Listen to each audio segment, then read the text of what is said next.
NU itu bapak-bapak ibu-ibu berkahi tapi malati, kata orang Jawa. Bisa membawa berkah tapi juga membawa kualat.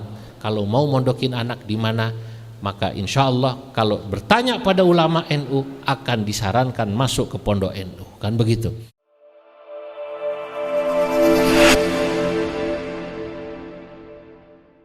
Dua bulan lalu saya ke Amerika, keliling Amerika, Kanada, Montreal.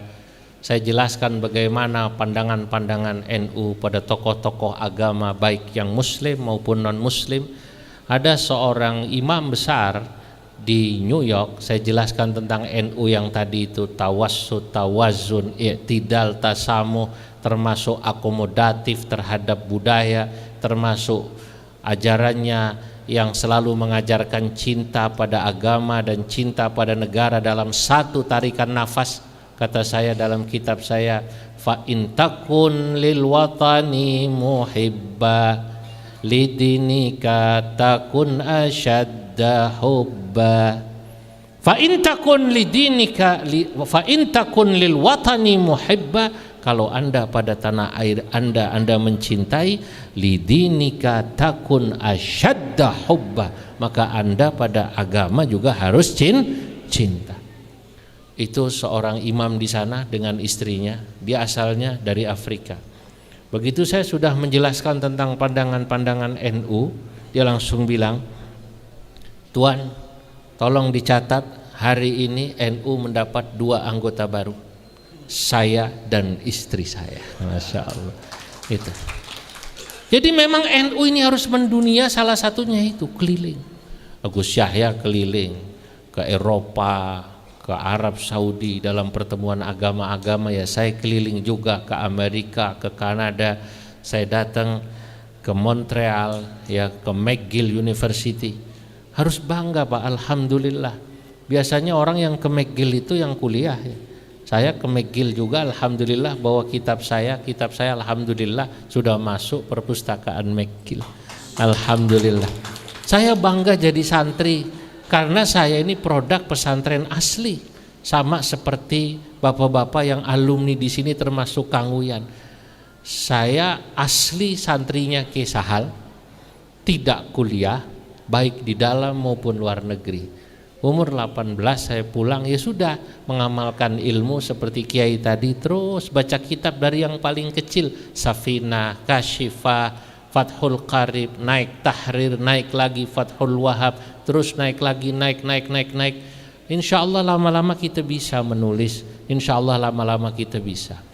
Ya, kenapa? Ya karena ulama-ulama kita ini hebat-hebat sejak dulu. Ya, hanya kita butuh inspirator. Buat saya inspirator saya guru saya, Ki Sahal Mahfud. Ki Sahal Mahfud alimil allamah, umur 24 tahun sudah memberi ta'liq pada kitab Lubbul Usul, Ghayatul Wusul. Ya. Kemudian umur segitu juga beliau sudah memberi ta'liq pada kitab Al-Ashbah wan Nadhair yang diberi nama Tanwirul Basair 'alal Ashbah wan Nadhair. Saya bawa kitab itu ke Pakistan, saya bertemu dengan mufti Pakistan, beliau kagum. Ini ada orang nggak pernah keluar negeri, belajar di luar negeri, ngarang kitab semacam ini. Kata saya, itulah guru saya, murid daripada Syekh Yasin Al-Fadani.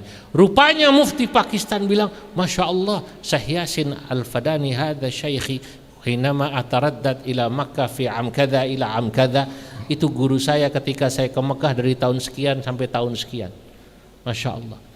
Nah, saya mencoba mengikuti guru saya. Cuman bedanya kalau guru saya menulis kitab pada saat usianya 24 tahun, saya dibalik, saya menulis kitab saat usia saya 42 tahun. Lumayan, alhamdulillah.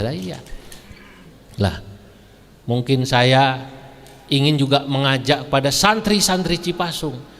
Inspirator Anda adalah Kiai Ruhyat dan Kiai Ilyas Ruhyat, termasuk putra-putra Kiai Ilyas Ruhyat yang masih hidup saat ini, Kiai Abun Bunyamin, Kiai Komarudin dan lain-lainnya. Jadi ini NU Pak. NU itu tadi moderat. Kalau kita sudah tengah-tengah, insya Allah kita tidak akan digoyang menjadi ekstrim kanan maupun ekstrim kiri. Kalau kanan tadi kaku, memahami agama kaku, dikit-dikit bid'ah.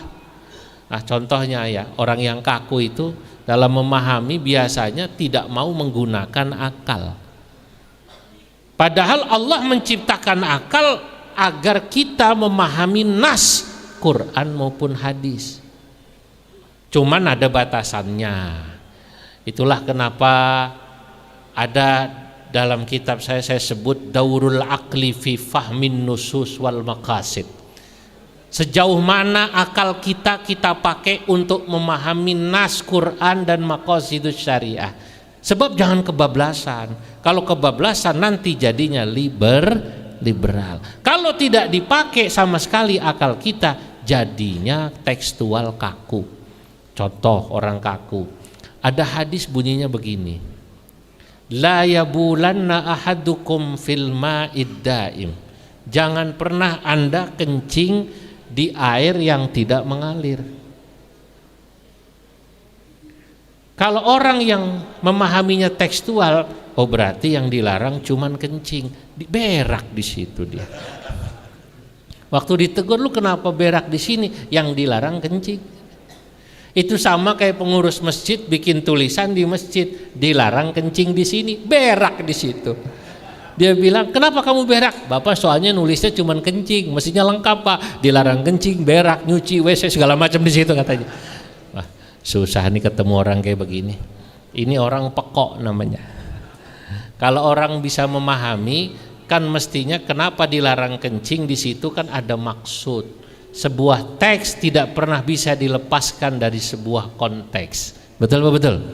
Pasti ketika Allah lewat Quran dan hadisnya lewat Nabi memerintahkan atau melarang sesuatu, pasti ada satu maqasid, ada satu tujuan. Tujuannya apa? Itu dipahami. Kalau kencing dilarang karena dikhawatirkan atau karena di situ mengotori air, maka mohon maaf seluruh aktivitas yang mengotori air juga dilarang, termasuk berak dan lain sebagainya. Lah ini yang bisa kayak begini nih orang yang belajar di pesantren ngaji usul fikih, maka beruntunglah alhamdulillah santri-santri Cipasung. Kalau mondok sekarang saya tambahin, tolong sampai tamat. Kalau sampai tamat aliyah, saya tahu di sini sudah belajar alatnya mapan, belajar usul fikihnya, belajar balaghahnya mapan, qawaid fikihnya mapan, asbah wan nadhairnya dibaca. Insyaallah walaupun tidak jadi kiai terkenal, walaupun tidak punya pesantren, paling tidak faham agama. Sebab orang yang dikehendaki baik itu salah satu cirinya paham agama. Tadi saya dikawal sama patwal. Katanya patwal ini atasannya alumni Cipasung.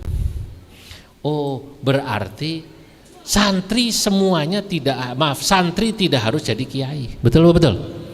Santri dididik itu kan supaya tadi memiliki agama dan adab. Sesudah nanti dia tamat, mau jadi kiai, mau jadi polisi, mau jadi bupati, mau jadi teknokrat, boleh apa boleh? Boleh. Alhamdulillah kalau kita punya bupati kayak tadi itu sambutannya fasih. Alhamdulillah. Punya polisi alumni itu saya senang Pak. Saya justru kalau keliling itu dunia, mendatangi PCI NU di Eropa, di Jepang. Itu di Jepang saya ketemu Mustasyar NU Profesor Abdul Aziz, Profesor Nuklir. Saya bertemu kemarin di Montreal, Kanada, Profesor siapa lupa saya, orang Wonosobo, dia profesor ahli tambang. Murid-muridnya itu orang-orang Montreal, Kanada. Saya belum lama ketemu juga doktor ya dari pesantren, doktor matematika dari Amerika dan kemudian dari Australia. Itu begitu ketemu dengan Pak Ki Maruf Amin, ajudannya bilang, sini nomor HP-mu, kita butuh yang kayak begini. Kata Ki Maruf, catat nomor HP-nya. Jadi justru NU ini kekurangan yang sarjana seperti ini, sarjana nuklir, sarjana matematika, sarjana pertambangan, sarjana profesor planologi atau tata kota. Ya kalau yang sarjana-sarjana syariah atau yang disebut sarjana syai'ul lillahi lahumul fatihah, Ya kita sudah kebanyakan guys. Alhamdulillah. Ya ngesake lah yang modeng Kang Uyan ini udah kebanyakan, ini udah kebanyakan. Nah yang kita kurang itu. Tapi tidak apa-apa. NU itu memang ya core kegiatannya memang agama. Karena NU itu organisasi diniyah ijtimaiyah. Itu kenapa ya dalam susunan wakil ketua umum walaupun saya masih muda, saya nomor 1.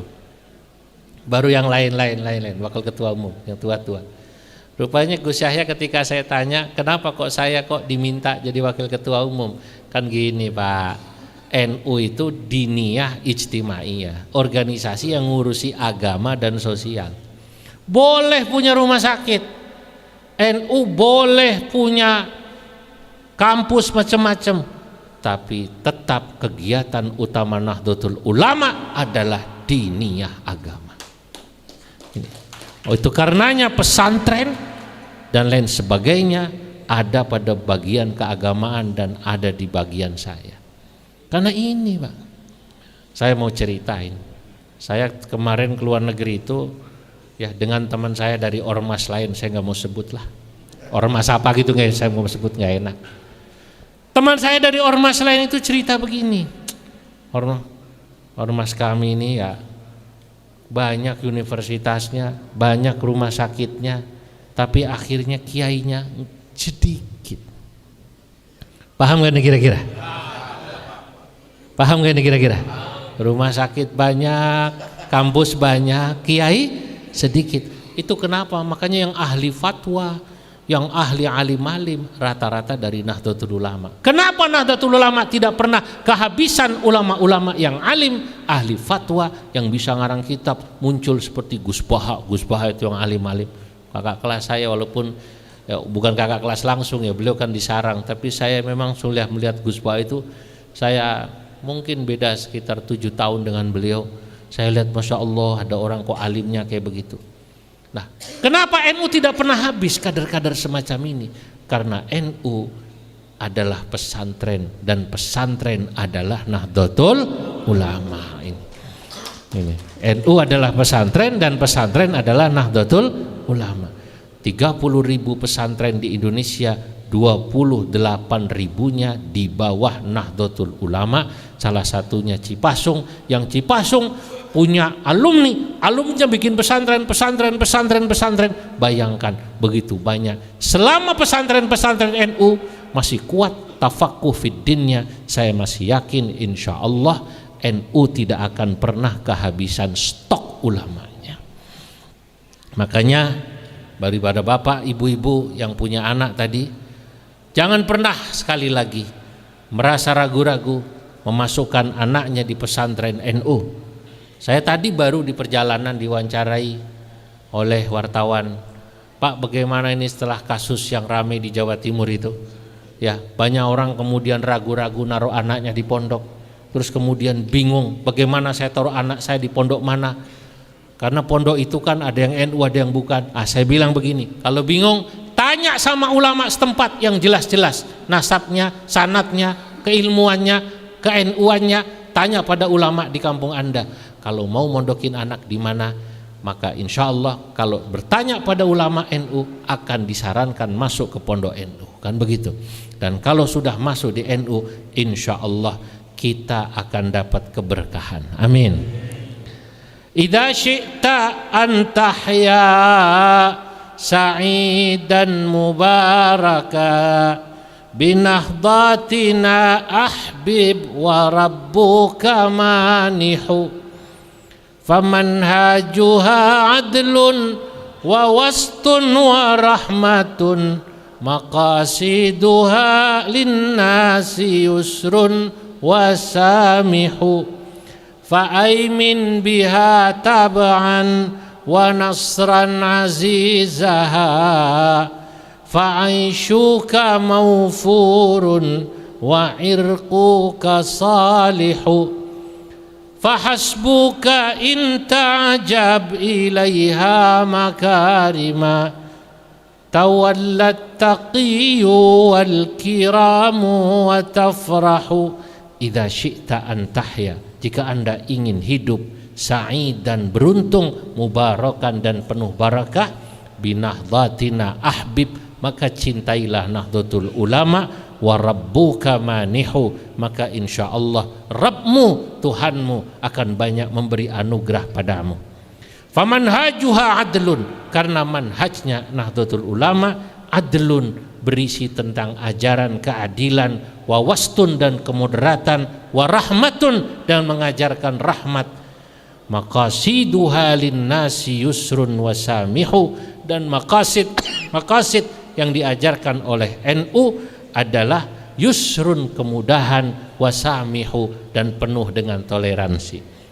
Fa'aimin biha, maka beruntunglah Anda taba'an menjadi pengikut NU, wa nasran dan pendukungnya, azizaha untuk kemajuan NU, fa'aishuka maufurun, insyaallah kehidupan kita semua dimudahkan Allah, amin. Wa irquka salihu, dan keturunan kita dijadikan anak-anak yang soleh, amin. Kenapa kita harus bangga? Fahasbuka in ta'jab ilaiha makarima, cukuplah kalau Anda ingin kagum kenapa NU begitu kayak begini. NU itu bapak-bapak ibu-ibu berkahi tapi malati, kata orang Jawa. Bisa membawa berkah tapi juga membawa kualat. Kalau kita ikhlas khidmah cinta sama NU, insya Allah berkah. Contohnya mana? Pesantren ini. Pesantren ini pesantren dari mulai muasisnya Ki Ruqyat dan kemudian penerusnya cinta sama NU. Maka alhamdulillah Cipasung berkah, amin. Ya, tapi juga NU bisa membawa kualat. Kalau orang berkhidmat sama NU tidak ikhlas, hati-hati kualat. Kenapa bisa demikian? NU begitu hebat. Kata saya, tawallat taqiyyu wal kiramu wa tafrahu, karena organisasi ini dijaga, dipegang oleh orang-orang yang takwa, diawasi oleh para wali-wali yang mulia, wa tafrahu, mereka yang menjaga NU, para wali ini selalu senang melihat NU. Makanya berkah. Mana ada organisasi sudah 100 tahun yang anggotanya bukan semakin menurun tapi semakin banyak, kalau bukan Nahdlatul Ulama. Seluruh dunia kalau tahu berapa anggota NU, saya bilang 100 sampai 120 juta. Kagum semua. Kok bisa kayak begitu? Dananya dari mana? Urunan. Namanya aja NU, ya. Narik urunan. Ini NU yang benar, bukan NU nunut urip. Nah itu berkah. Makanya alhamdulillah kantor-kantornya dibangun urunan sampai sekarang. Nah, kenapa bisa begini? Ya, karena pendirinya para wali, dijaga para wali, insya Allah sampai hari kiamat. Tawallat taqiyyu wal kiramu wa tafrahu.